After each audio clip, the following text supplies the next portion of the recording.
Welcome to Penrose Learning, where we make understanding easy.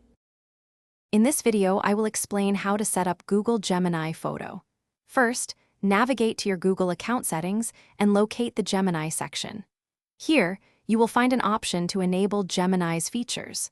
Once enabled, you'll be prompted to grant Gemini the necessary permissions to access your Google Photos library.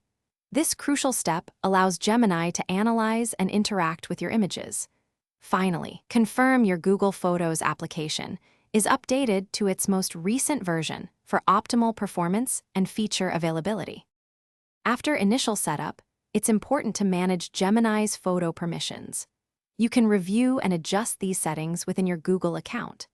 Consider selecting specific albums or folders for Gemini to analyze, rather than granting access to your entire library.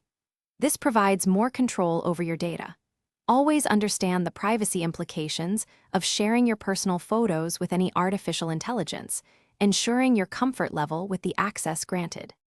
With Gemini properly set up, you can now interact with your photos in new ways.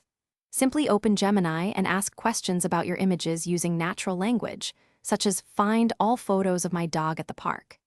You can also request Gemini to help organize or categorize your vast image collection, saving you significant time. Furthermore, explore Gemini's capabilities for advanced photo editing suggestions, enhancing your pictures with ease. If you encounter any issues, start by verifying your internet connection, as a stable network is essential for Gemini's cloud-based processing. Sometimes, clearing the cache of both the Gemini and Google Photos applications can resolve minor glitches. For persistent problems or more detailed guidance, always consult Google's official support pages. They offer comprehensive troubleshooting steps and frequently asked questions to help you maximize your Gemini photo experience.